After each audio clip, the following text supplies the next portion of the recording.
Okay, guys, it's noon. I don't think we're bound to get many other people coming in, so we're just going to go ahead and get started. My name is Meredith. I am a history major and a complete freak about analyzing movies. I literally cannot watch anything from a music video to a blockbuster movie without analyzing everything about it. So that's kind of why we decided to do this panel, because every time we watch a DC movie, we come out of that movie going over so many little details, and every time we watch it, we notice something new. So we're going to bring you some of that information today. I'm Chris. I'm an English teacher, and I pretty much have the same problem with movies. So, my problem with movies is because of him. He's done this to me. I can't help it. You're good. Okay, some upfront admissions. We're just gonna, because we know some of the complaints about DC movies. We admit the studio system sucks, and what gets released as a cut is always inferior to whatever gets released as the director's cut. Yeah, whatever. Yeah. We don't know why studios are cutting it to where you can't understand the plot. They're Deadpool, Thor, Dawn of Justice, Suicide Squad, everything. Yeah. We don't understand what the studio system is doing, so we're going to confine ourselves to talking about the extended cuts. So if you have problems with the theatrical release, you understand, we're talking about the extended cuts.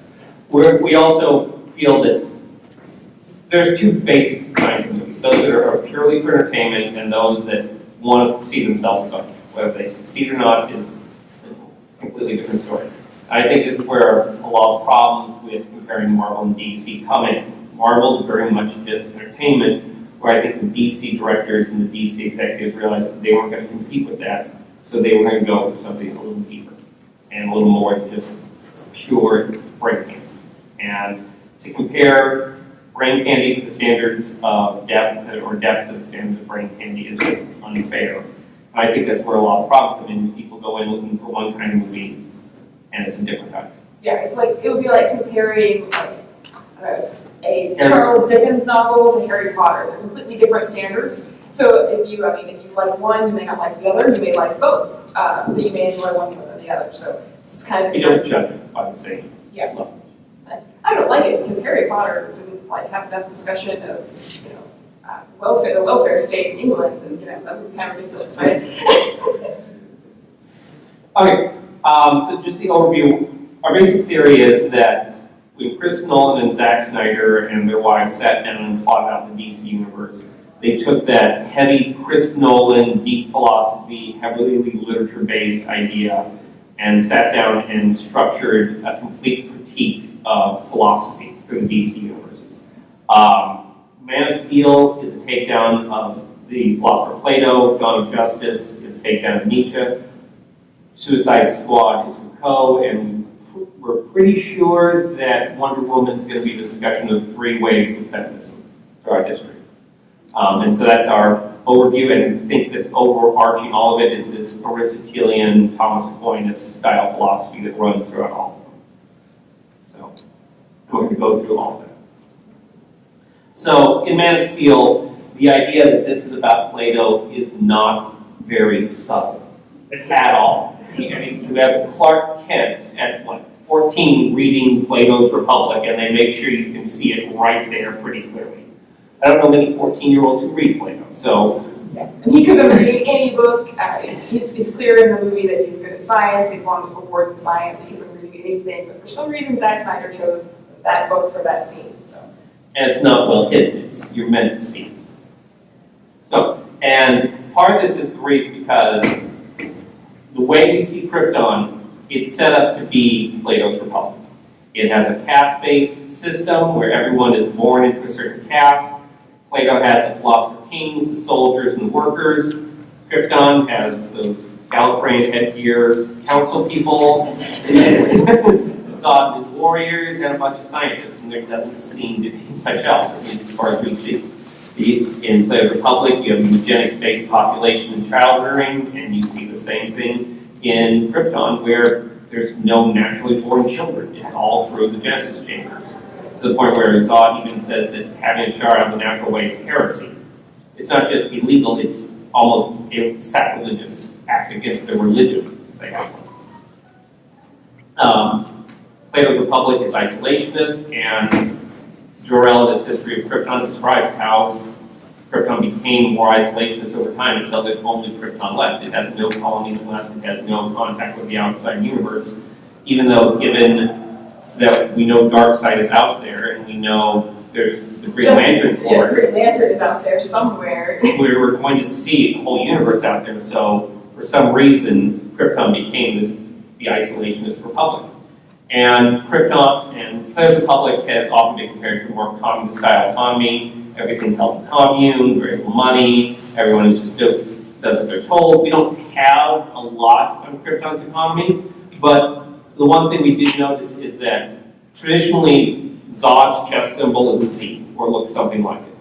But we have there in the center one, it's more of a sickle shape in this movie, which is more reminiscent of the communist hammer and sickle. I think we noticed that the very first, usually we have to watch a movie several times to catch things, but the first time we saw that movie in theaters, I leaned over and I was like, is that a hammer and sickle? And we were like, yes it is.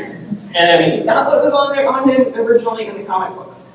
Any one of these things on its own might be easily dismissed, but point for point, Krypton seems to be Plato's Republic.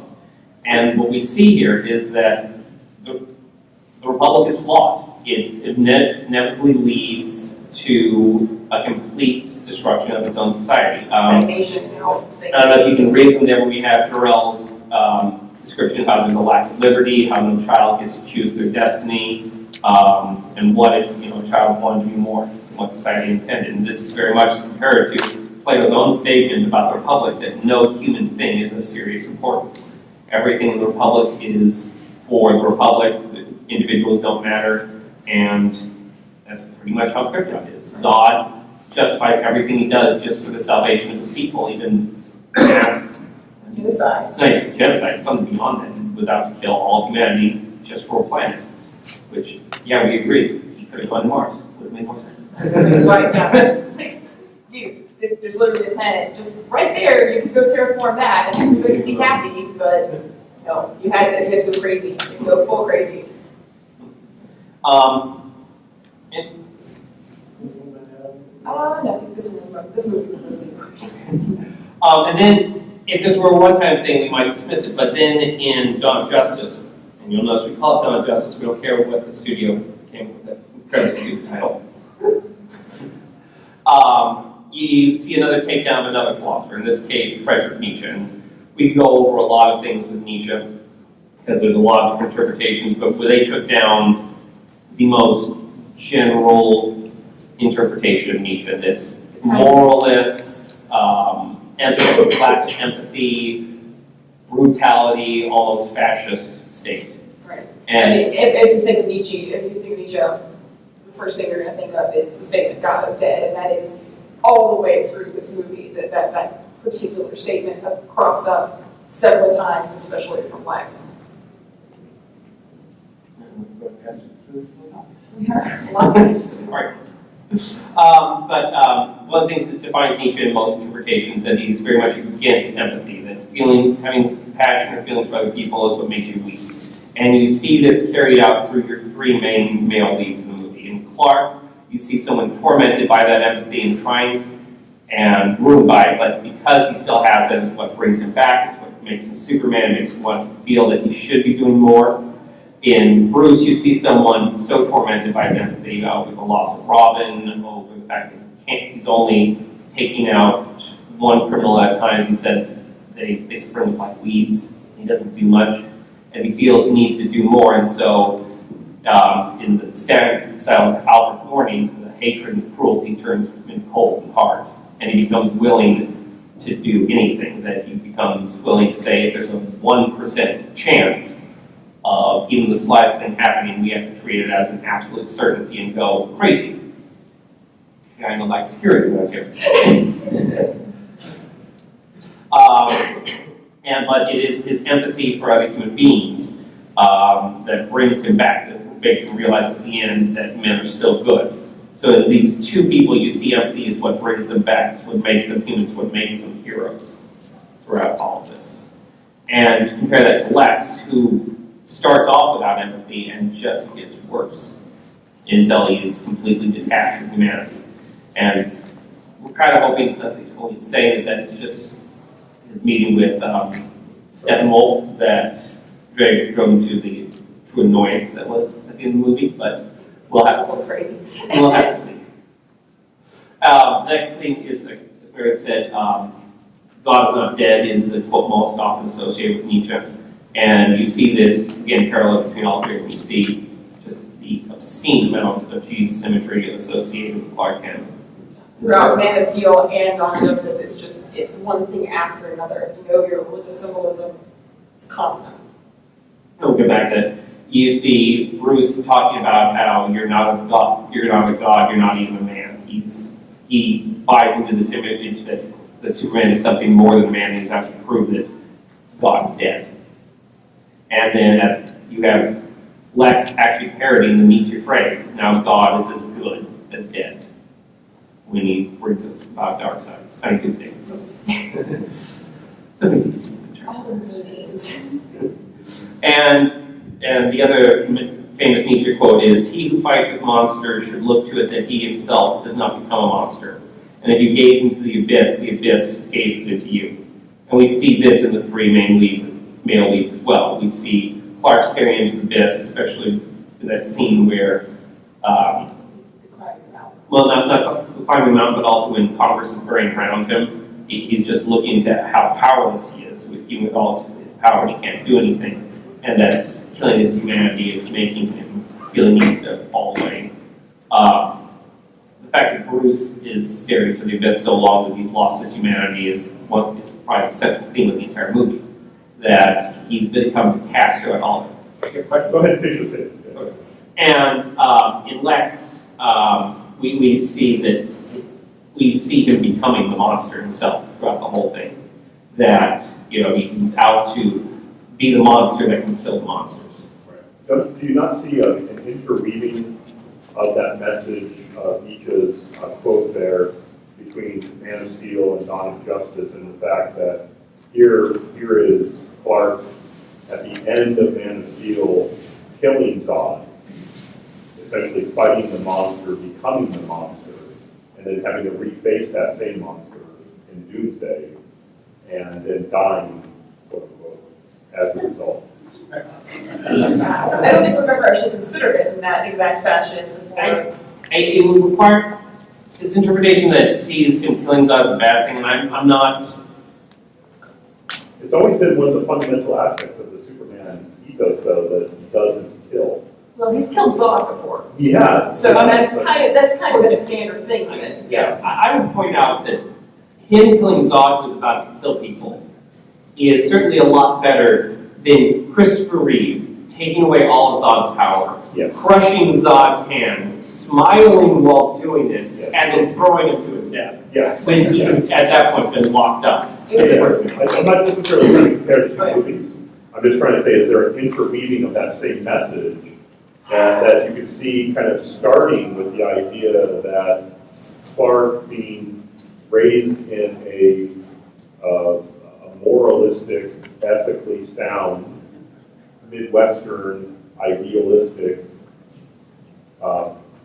household, doing the things he did to become and grow into being the Superman by the end of Man of Steel, and in having to do what he did to Zod, realizing that even with all of that, he still had to fight the monster, face the monster, and then having the juxtaposition against Doomsday and having Doomsday effectively winning or at least Kind of stand off. Yeah.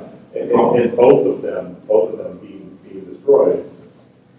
I wonder, I guess the hypothesis I would lay out is that within Justice League, or at least within Justice League 2, that with Superman's arisal, you would not just have a continuation of the Jesus metaphor, but you also have a continuation of the quote saying, "I've looked into the abyss, I've become the monster," and now almost as Campbell's hero's theory, I've arisen and come to a sense of redemption, and now achieved a certain level of fall keep rising to achieve something great. And that is certainly possible, and I hesitate to speculate on that too much as it's dependent upon Yeah. what we're going to see in Justice League and Justice League 2 and Man of Steel 2. I certainly can see that. I think it's more with, if you're going to make that argument, you can see it more with Bruce's character, is that you see the complete fall for him in reaching just the rock bottom and then coming back out of it to where he's at the end seeing that man is so good that we have to do better. Yeah. But this is, for this movie, this is carrying Hartman because it shows that you can get out of that one. Whereas Nietzsche was, once you've fallen, you are going to fall. If anybody else has questions while we're doing this, we'll take questions at the end too, but if you have questions like during the panel, go ahead and raise your hand. We're happy to answer them as we go. So. And I pull out two quotes here. I'm going to read them because they're kind of central to understanding at least what I think their interpretation of Nietzsche is, because Nietzsche is all over the place. You can interpret him 5 different ways. One quote is from his book, The Gay Science. Who can attain to anything great if he does not feel in himself the force and will to inflict pain? The ability to suffer is small matter. In that line, weak women and even slaves often attain masterliness, but not to perish from eternal distress, and doubt when one inflicts great suffering and hears the cries of it. That is great. That belongs to greatness. Now, this is one of the reasons why I think people rightfully dislike Nietzsche. But He's kind of a horrible person. but you see that one Bruce with the branding, with the callousness, where, yeah, as opposed to a lot of, more so than Superman, Bruce Wayne does not kill people. But here he's just all over the place, blowing up cars. The fight scene, there's at least a lot of people with severe spinal damage. I know they were dead. Yeah, KG Beast is definitely gone. All of that. But Bruce, more than Superman, comes out of this. We see his path parallel what will probably be Superman's path coming out of his darkness as well. We're probably going to see further darkness with Black Justice League, but that's speculation. But you see turning this on its head because it's Lex who has this ability to inflict pain for the sake of pain because he thinks it makes him a great person. And then, of course, the famous Nietzsche quote from which we get the title. I teach you the Superman. Man is something that shall be overcome. What have you done to overcome him? All beings so far have created something beyond themselves, and you do want to the ebb of this great flood and even go back to beast rather than overcome man. What is ape to man? A laughing stock of painful embarrassment. And man shall be that to overman, a laughing stock for painful embarrassment. The overman is the meaning of the earth, let you say, the overman shall be the meaning of the earth. And this is Nietzsche's eugenics line Nazis took up. But if anything, it's Clark's humanity. It's not his Kryptonian side, it's his humanity that makes him better. He may not need, safety or nutrients, but it's only in his connections to other people that he finds his hope, his goodness. It parallels, if you're going to deal with parallels, in the first Man of Steel, you see him as a child complain that the world's too big. His mother advises him to make the world smaller, and at the end of Justice, he's made the world smaller. You are my world. Yeah. Just it kind of goes over that, and it's his humanity, the lowest, and his connection to his parents also that makes him a hero. Because sure, he has the physical abilities to be a hero, but that means nothing if you don't care about people. So when he leaves Congress at the end of that explosion, he goes away and thinks he can't do anything to help anybody, that Superman doesn't exist. And he goes up on that mountain and he remembers his father telling him a story, which I can only assume, obviously his father didn't come back, so he must have been remembering something, a story that had been told to him as a child.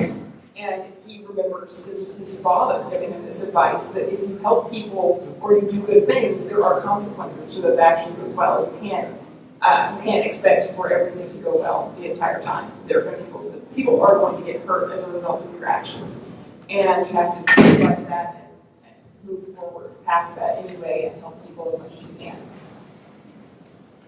Okay, and then Suicide Squad, as it's not Zack Snyder and was not, in the central line, isn't as much of a philosophical movie, but we feel that when Snyder and Nolan were planning this out, it was probably planned as a deconstruction of a French philosopher known as Michel Foucault, who was even more obscure than Nietzsche. But what I think they took up was there is this one understanding of Foucault is that prisons are not there to treat criminals, prisons create criminals. The criminal justice system defines what a criminal is and locks those people up. It's not that they are inherently evil. Whereas the Suicide Squad, even when you're using them for good, they're still sociopaths. They're still the villains.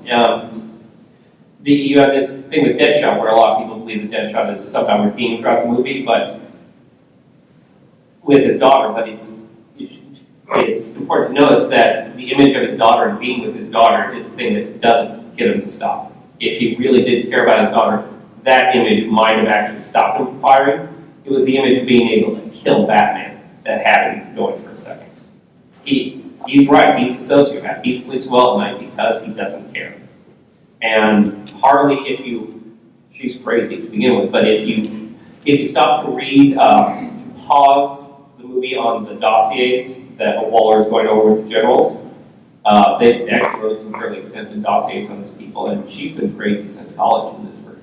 Yeah, way back. I mean, in the dossiers, it explains that she had problems in college because of a psychological experiment that she ran on her boyfriend and a roommate, right? Yes. Like something along those lines, and as a result, one of them committed suicide.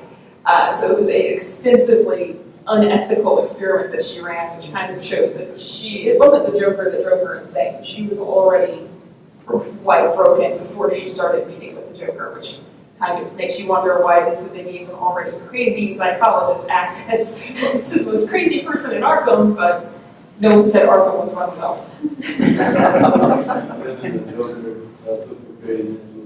Yeah, exactly. He just pushed her over an edge into just complete psychopath from where she was already. So, and that's what we've seen so far in the 3 films. But over all of this, we see we're working towards some kind of Aristotelian, classically liberal ethics system with a heavy dose of Christian theology throughout. The Christian theology. Good. And we think this is to a great deal dealing with Christopher Nolan's influence on the series of movies. We've got another panel tomorrow night dealing with just Christopher Nolan films, so we can come to that. The flyers up here. But the Aristotelian ethics, it's a virtue-based ethics, unlike say Kant, which cares about whether or not you're doing the right thing, as in it's always wrong to kill people, or it's always wrong to do this or that, and has rules, or a results-based ethics system, which cares about whether it helps people or hurts people, and only cares about how many people you help. The Aristotelian system we're seeing set up here, it's always been more in the DC universe than the Marvel universe. Is a more virtue-based system. It doesn't matter what the rules are, so long as you have justice, you have courage, you have moderation, because rules don't work well in all situations. Rules inevitably come with caveats and exceptions. You have to apply reason, and rules don't work in that. It's like, yes, killing people is wrong, but when Zod's made it clear he's not going to stop and he's about to kill people, you can let people die or you can kill Zod. You have to make a choice there. And if you're going to go by a rules-based system, then you have to just let Zod keep going until he's killed everyone. And that's actually very much what Batman has traditionally been, that he doesn't kill, and thus Joker goes on to kill thousands and thousands of people. It's like that. It reminds me of that the Star Kids thing. Have you ever heard of any of my villains? No, because they do my freaking job.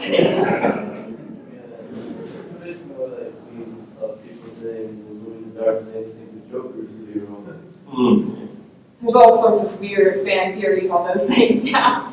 And we are pretty sure that we're going to see a heavier basis on, we've seen a heavy focus on justice, faith, charity, and courage in these first few movies, and we're probably going to see more hope and prudence and temperance in the coming ones, but that's speculation on our part. We'll get to that in a few minutes. So especially the virtue-based things based on good character and good habits, and that's always what Jonathan, in the scene Jonathan can, that's what he's talking about, is you have a choice between good character and bad. I can't give you rules, I can't give you, a set of things. Like, yeah, maybe you should let them die, but I'm not going to say this wrong. It's just, like any parent, you want your child to have the best, and you're afraid of them, and so you're going to give them guidelines, but rules don't always work. And he's trying to teach Clark to use his judgment to when and where to show his powers, and when and where to be the hero, and not put that on him so early as a child, because it's something no child should have put on that early. But he is teaching him that those times are going to come when you have to choose yourself. Could they, because I know more than likely, like, they're probably going to have, when Superman does come back, he's going to have, like, that trial of, like, redemption kind of thing, where he kind of comes back and he saves them, because, like, ultimately Steppenwolf can kind of beat them all up. But could there also be maybe a change in that, like in that vision that Bruce has of the Flash when he tells him, like, to save Lois? Because, like, I know that in other media, like, for example, in the Injustice games, like, they show what would happen if Superman were to lose his human connections, like when he lost Lois, and it kind of drove him over the edge. This is where we hate to judge too much on speculation. Like, I heard one leak that suggests that Justice League is going to be surrounded by, because he's kind of out of it while recuperating, Steppenwolf is able to brainwash him into thinking Lois is dead, and brainwash him into being a villain, and that's why they have to get the Justice League together. But that's a possibility that it could be that way. It could be that vision we saw was complete just nightmare. So it's so hard to say at this point. And I hate to start making a whole philosophy based on speculation, because then I just got to throw it out. It's a lot of work to come up with all this stuff, and then be like, oh no, that's not what happened at all. I guess we can just go back to the drawing board on a comics panel. And we see also the extended virtues is that Bruce just doesn't have good habits throughout most of his thinking. I mean, we see him at one point in the movie wake up with a nameless woman in bed. We have no idea if that's Talia, if that's Selena, if that's just some random woman he met. Take a bottle of pills, so at least he's getting psychological counseling at some level. Or they might be narcotic painkillers. Yeah. You have no idea. And chase it with wine. So, I mean, Bruce Wayne has always been a disturbed character, but this is a new look of the character. And it's his character with clear PTSD in this version. Yeah. And I mean, people complain about the Martha scene.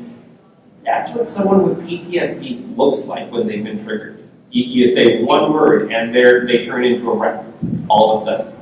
And he'd been priming himself throughout the movie for that. I mean, that very scene he talked about his parents, so just the name, that's a PTSD breakdown. I've seen it with some of the people I've worked with in the past. It's pretty bad. But it's also very believable that PTSD people can get out of that quickly when you calm them down and explain things. So that complaint always doesn't make sense to me, because that's actually how PTSD works in some cases. Yeah, it depends on what your trigger is. I mean, I know a guy whose trigger was fireworks because he was in the military, could not handle fireworks at all, and as long as the fireworks were going on, he was freaking out. But for some people, it's just as simple as a trigger word reminding them of something that's traumatic in their past, and they can work past that really quickly if you know how to handle them. Or explain, it's his mother, things like that. All right, so there is a ton of Christian imagery, and some of it's very, very obvious. If you're watching this, of course, I used to win all of my Bible quizzes in school when I went to private school, so I kind of picked up on this faster than most people. But you start out with Man of Steel, and that one is probably the most obvious. You start out with his first, with Clark's first action of saving people. Starts when he's around 12 years old, I would say. I'm basing that solely on the level of insults by the kids on the bus, because Dick Splash sounds like something a 12-year-old would say. And you can tie that into biblical reference. 12 years old is when when Jesus first went to the temple and gave his particular speech to the Pharisees and things at that time in the temple, and came to realize that he was God's son.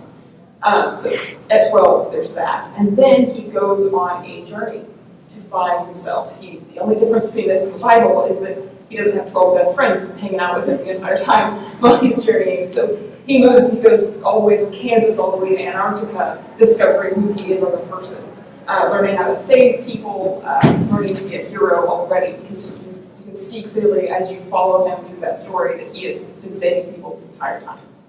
Enough that you could track him back from Canada to Kansas, right? It wasn't hard for Lois to track him at all. And granted, she's a Pulitzer Prize winning journalist, so she's good at research. But still, he had to have been saving people frequently to accomplish that. When you get into this, he also had a miraculous birth. He was the first natural-born person on Krypton in hundreds of years. And he surrenders himself at the age of 33 to the U.S. military. Age 33 is the age that Jesus was when he was crucified. Of course, some people get really, really angry at this imagery in Superman movies. I remember the first article I wrote about this 3 or 4 years ago, I had multiple people very upset about it because they thought it was kind of sacrilegious. But in the film, they clearly make the change from him being Jesus to him being just a savior-like figure, unlike in Superman Returns, which we don't talk about as much as possible. Past that, he was in a coma for 3 days, and then he awoke, maybe he arose. He's just going to be in the grave for 3 days. Well, he's not going to be, he's probably in the grave longer than that. If they do 3 days in the grave, I swear to God. Somebody's going to get a lightning hit, and it's not going to be pretty. In the film, he clearly has a Garden of Gethsemane moment, which is almost telegraphed too easily, because literally the stained glass window behind him in the church in Man of Steel is the scene in Garden of Gethsemane where he is ending his crisis of faith.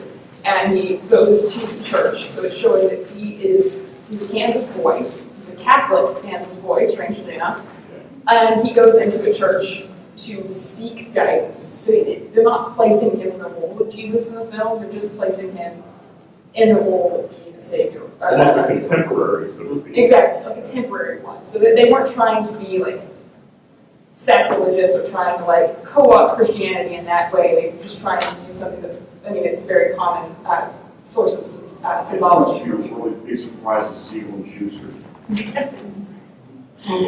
But you could argue that a lot of that imagery from the New Testament was designed to copy prophecy from the Old Testament. So parallels are there anyway. Right. And so moving on from Man of Steel, you also see not as much, but there is still a lot of symmetry in Dawn of Justice. There's the scene where Bruce is having a nightmare going into his mother's crypt, and the stained glass window behind him in that scene is Michael defended and fighting battle, but it's clear that that is supposed to be Metropolis, and Michael was dressed in the traditional blue and red that he usually is in biblical imagery, but it's obviously supposed to be Superman in that context. Also, we also see Superman's death and eventual rising, which is a little bit on the nose. To the point where there are, in the rubble while Superman is dying, if you look in the background, there are 3 telephone poles with the cross. There are 3 crosses. That's a great catch. I didn't think about that. Yeah, and when you look at, we don't have to have if you look, we had to watch the movie how many times before we watched that? It was a lot of fun. I think we might have watched it like 10, it's like the 10th viewing or something. And you also notice that when they bring him down from that hill after he's died, it actually is pretty much exactly the same as many of the Renaissance paintings of Jesus being taken down from the cross. So 2 or 3 people bringing him down, wrapped in a cape, wrapped in his cape, or wrapped in a rope. So it's a very similar thing there. At the funeral, there's a very on-the-nose biblical passage read by the priest. The dead men shall live, together with my dead body they shall arise. Awake and sing, ye that dwell in dust, for thy dew is the dew of herbs, and the earth shall cast out the dead. So a very on-the-nose thing for that. I mean, I watched that. I didn't know he was going to come back to life in Justice League. I would know now. There's also multiple areas where they mention people's faith in this movie. Opening scene, the man who dies in the main tower is committing himself to God at the end. But when he's dying, the president asks for God to forgive them all when they're going to do Superman, which kind of Swan was consistent, crosses herself. yeah, I mean, these are scenes that could just be something random, but when you apply it to everything else, it just kind of all comes together. And yes, Snyder did this on purpose. So we get a lot of stuff there. We have the "God as good as dead" quote there, and they also have the painting in Max's office of the devils coming from above or the devil coming from below with that. So there's a lot of that imagery that goes through and goes through the movies. And then, of course, oddly enough, there is actually biblical imagery in Suicide Squad as well. We noticed this for the first or second time we watched the movie. The headdress that the Enchantress wears when she transforms into her final form there, that is Enochian. The language of the angels written on her headdress, along with eyes that move. And if you know much about the biblical description of angels, they're multi-eye creatures. And she also has these kind of rings coming off the back of her. And I'm watching this going, did Zack Snyder really just make the Enchantress the fallen angel? I'm pretty sure he did. So it was kind of an interesting little thing there. At first I was like, wait, what does that do? You can just make that up, those symbols. That's actually Enochian. That's a little bit weird.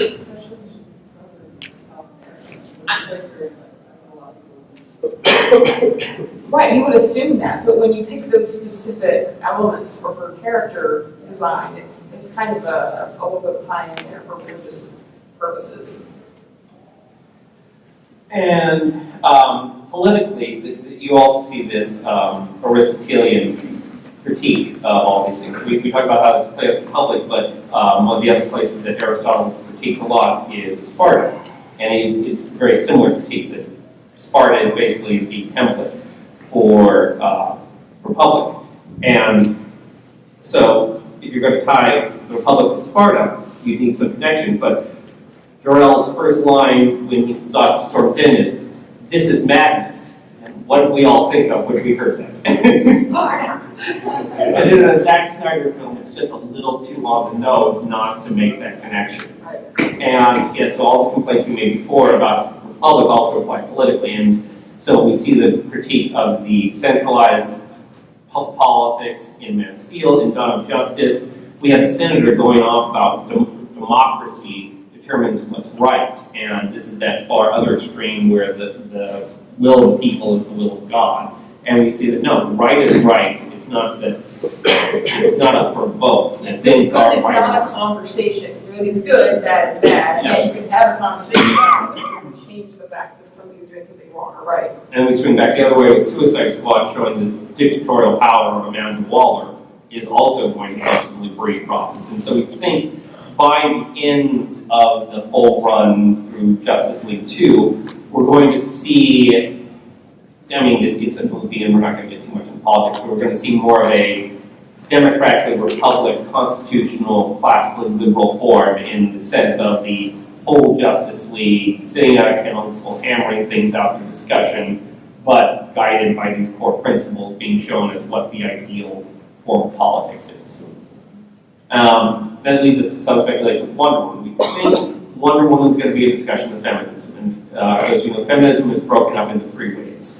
First wave feminism, which was voting and property rights, which is probably going to be personified in the person of Etta Candy. And this is probably why they put it during World War I, whereas traditionally Wonder Woman has been in World War II, because that puts her in the suffragette movement and the call for women's rights. We're probably going to see second wave feminism, the women are equal to men, women can do anything a man can do, personified in Diana, and the crazy third wave feminism that says women are superior to men, or that all society is sexist, and personified in Dr. Poison. And you have these three women, central women in the movie, who are probably going to be your personifications of the three types of feminism. And it's going to come out to that second wave feminism, that men and women are equals, that you should treat them as equals, is probably going to be the central theme. But because of this, we're going to speculate that Chris Pine doesn't actually die at the end of this movie. Because if Diana leaving the world because the love of her life died, she was just so heartbroken, is kind of misogynistic. Yeah. Oh yeah. Women just, their heart gets broken and they just like check out. They can't do anything anymore. It just doesn't seem realistic for Diana, and it doesn't seem realistic for the themes of the film. That's what we see. So we're actually going to speculate that Chris Pine's either working for Ares or actually is Ares. That's our speculation. We could be wrong. You can tweet me and be like, "Ha, you were wrong." I'll totally admit it. But I feel like this could be the case. Betrayal is something that can actually harm you, and that's not misogynistic. Anyone can be betrayed, anyone can be harmed by that. But just be harmed because the love of your life. I know it's just it's kind of demeaning to a character, especially like Wonder Woman, who we all agree is just badass. And we kind of see this isn't just like a thematic thing that we're seeing. We actually see some idea that this could be the case. In Dawn of Justice, she has that line that she says to Bruce that it's true what they say about little boys. They have no natural inclination to share. And it's like, that doesn't sound like some random thing that she's saying. That sounds like it's something that she's dealt with in the past. And it may have something to do with Chris Pine's character, I feel like. So I think we're going to see something more than just her being heartbroken over her boyfriend's death. It just seems unfair to the character to have that be her inciting incident. And with Justice League, Aquaman, Batman, beyond, as we said, we think it's going to continue on this Aristotelian model. We have to take a guess. Kant's going to be the next one to be torn down in Justice League. Probably with some deconstruction of the categorical imperative, which is a very rules-based thing. And if anything, it's going to be that if it is the plot line where Steppenwolf has brainwashed Superman, he's going to brainwash him on these very rule-based ideas, and it's going to be Lois Lane is going to be the one that breaks him out of this. Just this last week, we've had to add that we don't think Joss Whedon's going to change too much about Justice League. He's been set with Zack Snyder stepping down to deal with his family problems. We think that that's going to be more. Joss Whedon's going to come in, write a few extra scenes for character development, and not change anything overall. You're bound to the universe of theater. What? You're bound to the universe of theater. Exactly. They've said already. People that really think that Justice League also what's going on in Weiss very well. Like he used to be very good. I feel like I'm a big Joss Whedon fan. But I feel like The last couple of years. he's had some problems with stuff. I mean, Age of Ultron. I know a lot of people really enjoyed that film. I don't think it was anywhere near the level that Joss Whedon normally writes. He left Marvel Films because of interference.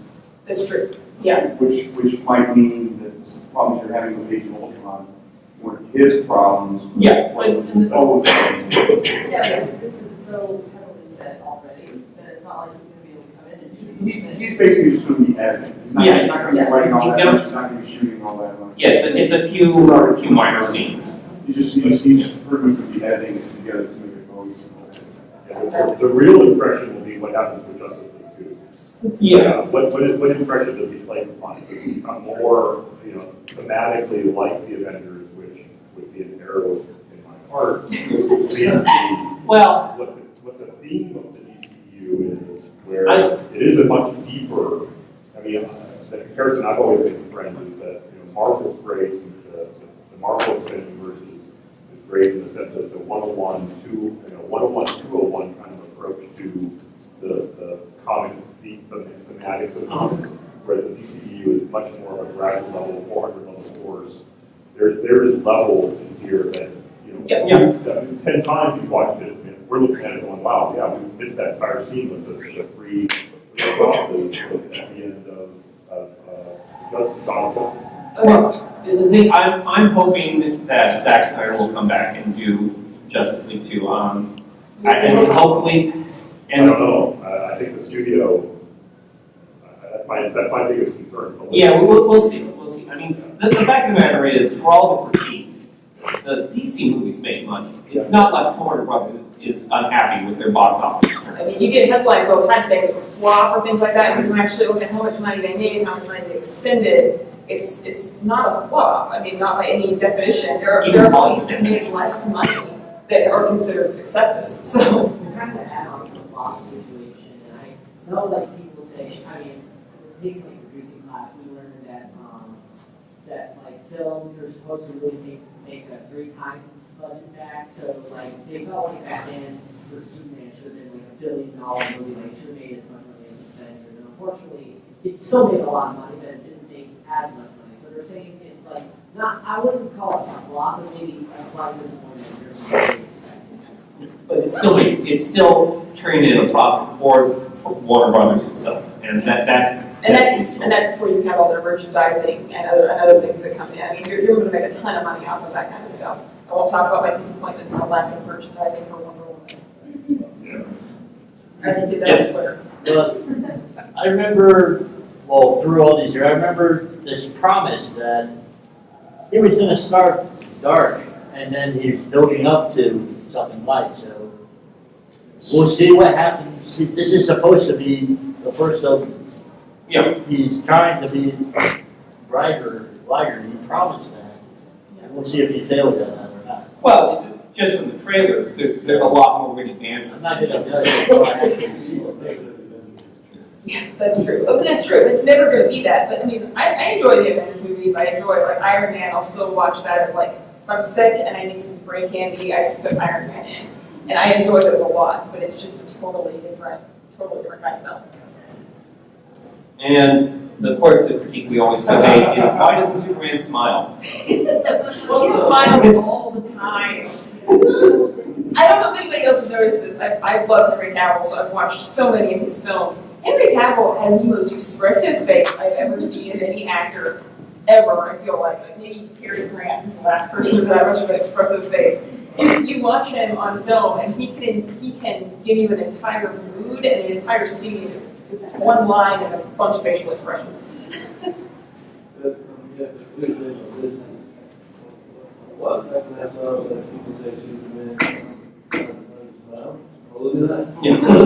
It's all over the place. Yeah.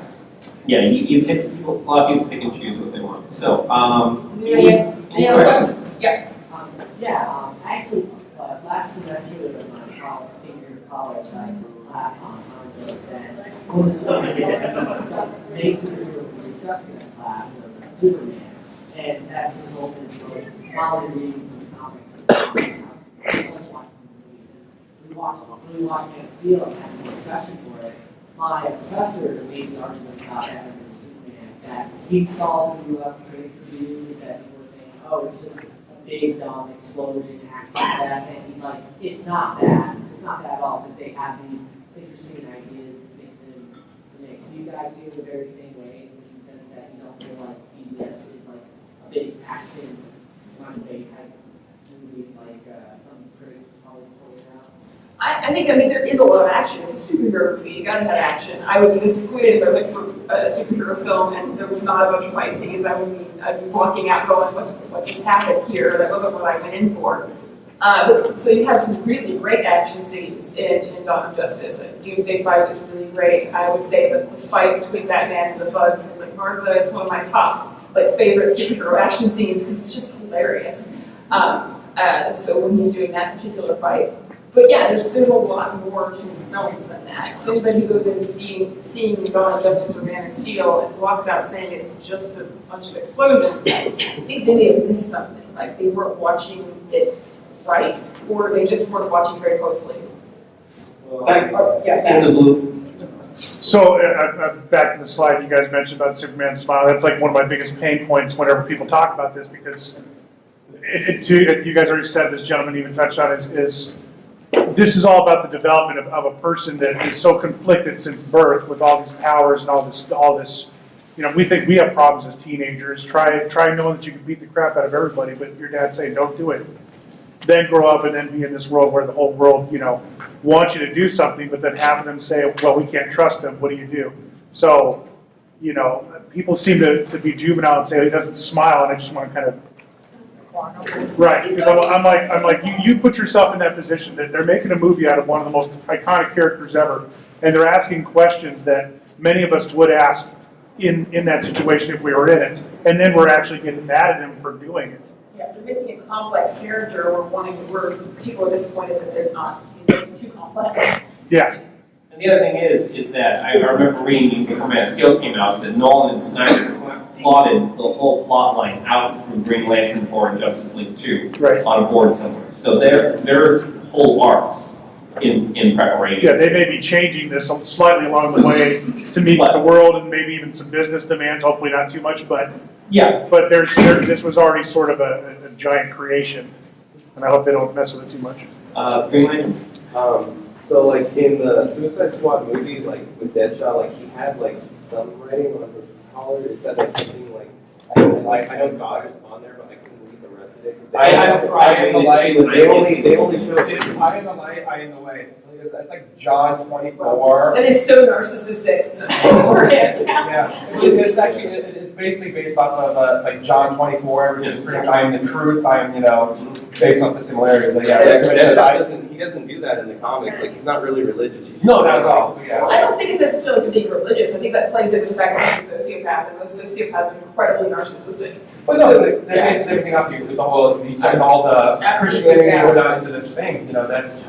Yeah, and I think that has a lot to do. I think if that's what it says, I've had trouble reading it in the past. So if that's what it's saying, I think that plays into a lot of his character of being so like he believes that he can do anything he wants because he's a sociopath, and they naturally don't believe that any rules apply to them. So if he is the truth, the light, and the way, then he can just do whatever he wants without punishment. Like some people thought that scene was cute at the end of the movie when he's like with his daughter teaching her math, and he's like, all right, so if I shoot a bullet from like this part of the rooftop and it bounces off the wall It's kind of and it hits this guy in the head, like how far is that? And I'm like, that's not cute. It's like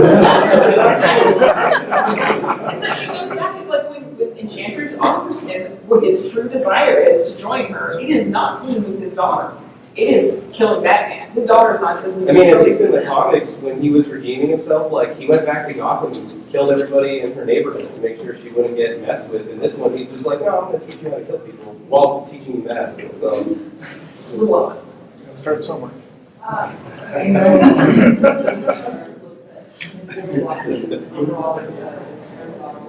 Yeah. But they might try to do anything for across multiple movies, not necessarily specific. Philosophies of perhaps along different superhero tropes or different superheroes. And the philosophy movies, you've got whole character arcs that It depends on how much, when they sat down, how much Snyder and Nolan wanted to bite off. And I mean, Nolan bites off these huge chunks. I mean, Dark Knight's Othello, Dark Knight Rises, Tale of Two Cities. I'm fairly certain Dunkirk's going to be the Iliad. It's pretty, yeah. You should definitely, if you're interested in any of that, you should definitely come to our panel tomorrow evening because we're going to go over all that stuff. But yeah, I mean, it's certainly possible, and I think with some of these characters, it's like Wonder Woman, that's going to be more in Patty Jenkins' hands than anything else, and Batman will be whoever decides to take over the whole Batman genre. Now, it's not Ben Affleck, that's a little up in the air. Superman, I would hope, remains in the hands of Zack Snyder, and I think we do see some of that with Superman over Man of Steel and Dawn of Justice, where these those thematic things where they come, something starts in one movie and ends in another. So we are seeing a little bit of that going through movies right now. So I think anything that's directly under Zack Snyder's control, we might see more of that. Anything that's under a different director, we probably won't see quite as much thematic connections. and I think Zack Snyder took like a better approach to like showing Superman like the collateral damage part. Because like I know people that like have watched the Superman animated series, and like when they saw the movie, they were kind of upset by it because they're like, oh, well, Superman always takes people outside the city to fight them. And I'm like, when does he ever do that? I don't know. In the cartoons, I guess he probably does. But I mean, you know what? Especially Man of Steel, it was his first day on the job. I dare you to get in a super suit and go out and try to save the world on your first day on the job and not end up causing a lot of fun. It was either take out Zod and maybe have some casualties, or kneel before Zod and everybody just dies. Like, Batman 66 panel, talking about part of the movie where he's running with the bomb over his head, and tries to turn away when he runs into a bunch of nuns, and then he runs into a school bus, and then he runs. Some days you just can't get rid of a bomb. I know. Well, and the other thing is, I think it came into the fact that we were all comparing it right to the Avengers, which was a battle with Chitauri, who seemed to have a thing about shooting the facades of buildings and not people. Yeah, because Chitauri never did any damage to any human, it seemed like, in that film. It was kind of like, they're villains. Shouldn't they be not caring about human life? Maybe?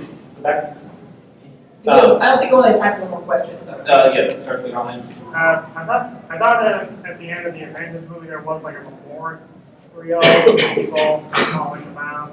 Yeah, but you never actually saw that. The threat during the battle didn't really seem to be there as much. Yeah, if you watch the after credits scene, yes, there's definitely more there, but if it's not inside the cost isn't really there when you're seeing the battle. I didn't really feel like the Chitauri were all that scary as a result of not actually being a threat to anybody. Yeah. So they didn't quite. Move is the next film. Push us back a little bit. Okay, so it is 12:56. Take one more. Yeah.